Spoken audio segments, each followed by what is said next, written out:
Bonjour à toutes et à tous.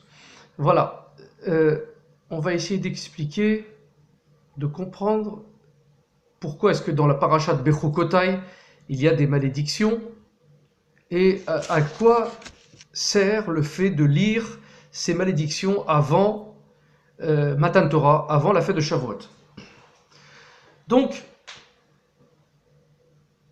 que l'année s'achève ainsi que ses malédictions, que l'année débute avec ses bénédictions, c'est ce qu'on dit pour, comment dirais-je, Rosh Hashanah, Tichle Shana, Ukalelotea, Techal Shana, Uprotea.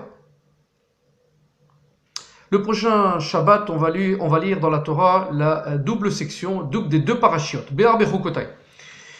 Nos sages, nos Rachamim, expliquent que Ezra Sofer, qui était le chef spirituel du Ham Israël, après le retour en Israël et avant la construction, pendant la construction du Beth Amikdash, du deuxième temple, il a institué qu'on lise les malédictions de la paracha de Bechukotai avant la fête de Shavuot, qui est celle du don de la Torah et ce qu'on appelle la fête des moissons. C'est là où on moissonnait, on récoltait les fruits de la terre. Et de même que nous lisons le passage des malédictions, ailleurs aussi dans la Sidra de Kitavo avant Rosh Hashanah.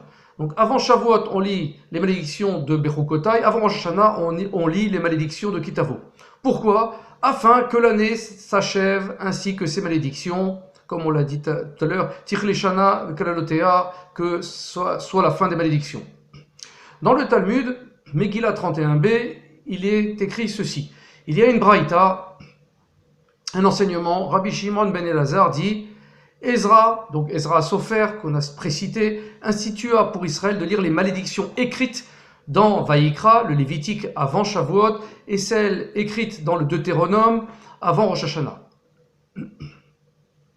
Dans Kitavo. Quelle est la raison ? Abaye, ou selon d'autres, Resh Lakish répond, afin que l'année s'achève ainsi que ses malédictions.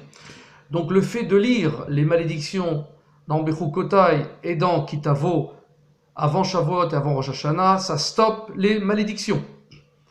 De même, se finit à partir de cette paracha Bechukotai le livre, le Sefer Vaïkra. Donc,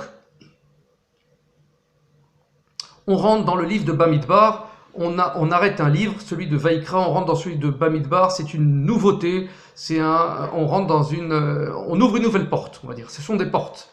Les livres de la Torah sont des portes. Le Talmud demande, nous comprenons celle du Deutéronome, donc dans Kitavo, la raison que l'année s'achève, bien sûr c'est Rosh Hashanah, donc l'année s'achève. Ça s'applique, c'est bien. Mais celle du Lévitique, celle de Vaïkra, avec la fête de Shavuot, est-ce que c'est un nouvel an ? Le Talmud répond, en effet, la fête de Shavuot est aussi un nouvel an, car il est enseigné, lors de Shavuot, on juge les fruits de l'arbre, parce que c'est la fête de la moisson, c'est le moment où les fruits sortent de la terre, les fruits sont dans l'arbre, etc. Le printemps, presque l'été. Les Tosafot disent que la raison pour laquelle nous intercalons la paracha de Bamidbar, donc c'est un nouveau livre, le livre qui vient juste après Vaïkra. On rentre dans Bamidbar entre la lecture de Bechukotai et la fête de Shavuot. Donc il y a la lecture de la paracha de Bechukotai qui sont les malédictions, on rentre dans Bamidbar et après il y a la fête de Shavuot. De même, nous plaçons la Sidra de Nitzavim entre la lecture de Kitavo et Rosh Hashanah. Pareil pour Rosh Hashanah, il y a d'abord Kitavo des malédictions, la paracha de Nitzavim, et après il y a Rosh Hashanah, la fête de Rosh Hashanah, Nouvel An. Pourquoi ? Nous voulons interrompre par un Shabbat entre les malédictions et le Nouvel An et la fête. Nous voulons donc interrompre par un Shabbat et y lire avant Rosh Hashanah une paracha qui ne traite absolument pas de malédictions, pour ne pas juxtaposer les malédictions avec Rosh Hashanah. Pour la même raison, on lit la paracha de Bamidbar avant Shavuot pour ne pas juxtaposer les malédictions de Bechukotai avec Shavuot. Ça stoppe les malédictions, c'est un moyen de les stopper, on va dire, c'est ça un grand principe.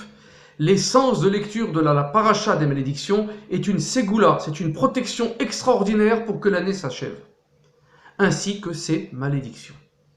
Pour arrêter les malédictions, il faut donc lire les parachiotes, même si on est seul, lire la paracha de Bechukotai, les malédictions, cela stoppe ces malédictions avant la fête qui est en fait un nouvel an. On sait que d'ailleurs la fête de Shavuot est celle de la réparation des fautes sexuelles. C'est pour ça qu'on reçoit la Torah. La Torah a fait la réparation de la faute sexuelle de Adam Arishon, du premier homme de Adam. C'était une parenthèse. On trouve une explication dans le Tiferet Shlomo, Kitavo. Il convient d'expliquer, il dit comme ça, il convient de comprendre, d'expliquer concernant les malédictions, la raison pour laquelle nous les lisons au moment où l'année s'achève avec ces malédictions. Cela correspond à ce que dit le prophète Osée, 14.3, Oshéa. Nous voulons remplacer les taureaux par cette promesse de nos lèvres. On veut remplacer les taureaux de sacrifice au temple, par cette promesse de nos lèvres, par des paroles de nos lèvres. Si une xéra, si un décret négatif, un din a été émis, nous serons acquittés par la lecture de ces paroles, donc des paroles de malédiction des parachiotes, et d'emblée, elles s'en transformeront en bénédiction. Je résume, en lisant les malédictions de Bechukotai, on les stoppe, et non seulement on les stoppe, mais on transforme ces malédictions en bénédiction pour nous, parce qu'on fait, en quelque sorte, on fait tchouva en les lisant, on les rappelle devant Dieu. Ainsi, lire même seul ces parachiotes est une grande protection. De même, à l'Akba Omer, puisqu'on est dans la période, on a passé l'Akba Omer, le 33e jour du Omer, on a vu la fin de l'épidémie du temps de Rabbi Shimon Bar Yochai, qui est parti ce jour-là et qui est notre grand protecteur, notre avocat au ciel. On apprend ainsi un grand chidouche, une grande nouveauté, qu'il convient de diffuser, il faut le diffuser. Lors de la lecture des malédictions de Bechukotai, chacun, et chacune d'ailleurs, parce que même une femme peut les lire, chacun devra penser que nous sommes en train d'accomplir donc ce qu'a institué Ezra Sofer, qui est le Nassi de la génération, qui était le prince spirituel de la génération, Ezra le scribe. Donc il faut que l'on pense qu'on est en train d'accomplir les Shem Shamaim, sans en attendre de retour quoi que ce soit, de lire cette paracha avant Shavuot, pour que l'année s'achève ainsi que ses malédictions. Par ce mérite, Dieu accomplira également le décret émis par Ezra Sofer. Il fera comme a dit Ezra Sofer, ainsi que les sages ont dit dans le Talmud de Moed Katan 16b. Qui domine les hommes? C'est le tzaddik. Gouverner sans la crainte de Dieu, comme il est marqué dans Shmuel 23.3, je domine sur l'homme, mais qui me domine, dit Dieu, c'est le juste, le tzaddik. Je publie un décret et le juste l'annule. On va lire en hébreu. Mi moshel bi, tzaddik moshel. Yareta Elokim, ani moshel be'adam, mi moshel bi, tzaddik. She'ani gozer ve gzera ou mebatla. Il est marqué comme ça. Le tzaddik, lui, arrive à annuler un décret divin, même le plus dur. Ainsi, Ezra Sofer, quand il a institué de lire la Sidra, la Parashat Bechukotai avant Shavuot, il a intercédé en fait auprès de Dieu pour annuler les malédictions. Ainsi, on peut expliquer par cela le début de la Parasha, donc dans Vaikra, donc Bechukotai 26.3. Si vous vous conduisez selon mes statuts et si vous gardez mes préceptes et les exécutez, je vous donnerai des pluies en leur saison, et la terre livrera son produit, donc ses fruits, et l'arbre du champ donnera son fruit. Rashi commente, Rashi dit, si vous vous conduisez selon mes statuts, c'est-à-dire quoi? Si vous vous donnez la peine dans l'étude de la Torah. C'est pas seulement le fait donc on arrête les malédictions, mais maintenant, pour redonner des fruits à la terre, et des fruits pas seulement matériels, mais aussi spirituels, il faut étudier la Torah. On peut dire qu'Hachem, que Dieu, bien sûr, savait que Ezra allait instituer que l'on lise cette paracha avant la fête de Shavuot, nouvel an des arbres, afin que l'année s'achève ainsi que ses malédictions. Or, la fête de Shavuot est bien sûr le don de la Torah, celle du don de la Torah, et celle de la fête des moissons. Donc, on prie pour que les fruits, que la terre donne des fruits, que notre étude donne des fruits, que notre travail donne des fruits. Ainsi, Hachem commence notre paracha par « Si vous vous conduisez selon mes statuts », qui est en hébreu « Im bechukotai telechu », dans mes chukim, les choses incompréhensibles, vous y allez, vous faites. Naaseh venishma, on peut dire, si on veut, on fait, après on comprendra, parce qu'en vérité on ne comprend pas l'infini d'Hachem. On fait, et ça marche, on le voit que ça marche. Shetiu amalim batorah, c'est-à-dire que quoi? Que nous soyons occupés à l'étude de la Torah.